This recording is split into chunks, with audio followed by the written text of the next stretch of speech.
We don't know exactly how many human beings perished in World War II. We usually use about 60 million as a suitable figure. I've attempted to put together a number from academic sources and the work of various scholars.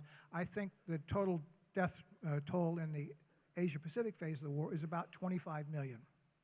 And of that 25 million, only about 6 million were combatants, soldiers, sailors, airmen.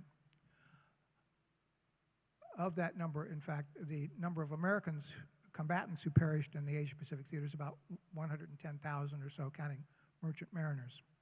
Well, that immediately tells you that there are 19 million non-combatant deaths.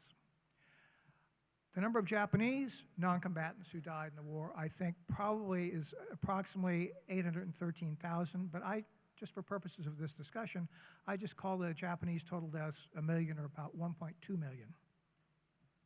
What that tells you then is that for every Japanese non-combatant who died in the Asia-Pacific War, between 17 and 18 other non-combatants died.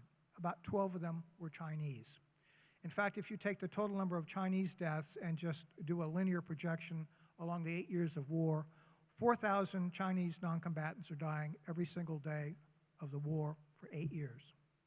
If you take the other part of Asia that Japan occupies mostly after December 1941, it's about half as many, about half the time. That also works out to about 4,000 deaths per day.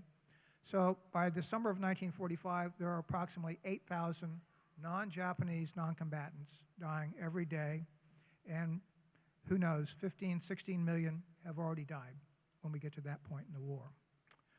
So what I'm doing with this trilogy is attempting to write back into our standard narrative 1 billion people, about 85% of the deaths or more in the Asia-Pacific War, which is 20 million people, which is about a third of the total number of deaths, and also tying those events into where we are in the 21st century.